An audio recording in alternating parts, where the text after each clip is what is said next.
ბერიძის ქუჩაზე შექმნილი ანტისანიტარიის გამო უკმაყოფილებას გამოთქვავენ იქ მომუშავე გარემოვაჭრეები. მათი თქმით, თითქმის ერთი თვეა სანიაღვრე არხი სისტემატურად ივიჭედება.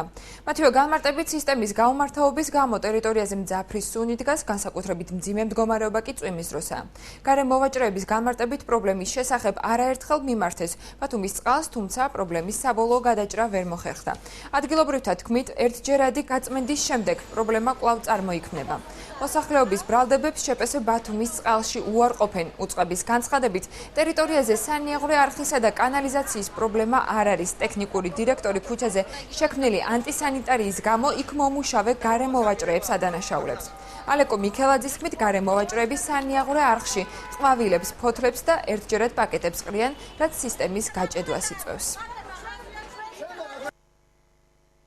ერთი თვეა გვაქვს კანალიზაციის პრობლემა, რომელზეც რამდენჯერმე მივმართეთ წყალკანალს, მოვიდნენ, ამოვტუმბეს, წავიდნენ, მაგრამ ისევლე გავსილია და ვსუნთქავთ ჩვენ ამ სიბინძურეს მთელი დღების განმავლობაში. კლიენტების ნაკლებობასაც განვიცდით, იმიტომ რომ სისაძაგლე სუნია აქან და არავის არ უნდა ამის სუნთქვა და როცა წვიმს, მით უმეტეს აქ არ გამოივლება. სიბინძურე ყველაზე ცუდია ქალაქში და ამხეთ ცენტრ ადგილში.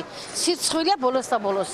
ქვეყანა არ მოდის, კაცი აღარ შემოდის, რომ ამხელა სიბინძურია და არ იმაშობა. ამ სილამაზეში ასეთი სიბინძურე საერთოდ მე მგონი არ შეიძლება. ყვავილების ვაჭრობა მიმდინარეობს, ასაც ძალიან ბევრი ფოთლოვანი და ასეთი ნარჩენები ახლავს, ცელოფნები იქნება თუ პარკები თუ ასე შემდეგ, რაც ყოველდღიური მოხმარების შემდეგ ქუჩაში იყრება და ფაქტობრივად ხდება ჩვენ სანიაღვრე კანალიზაციის კომუნიკაციაში, რაც ყოველდღიურად იწვევს ამის გაბიდნას, სისტემის გაბიდვას და არასწორ ექსპლუატაციას. განსაკუთრებით ხშირი შემთხვევებია ბერიძის ქუჩაზე, ისევ და ისევ მოსახლეობის მხრიდან დაუდევარი ექსპლუატაციის და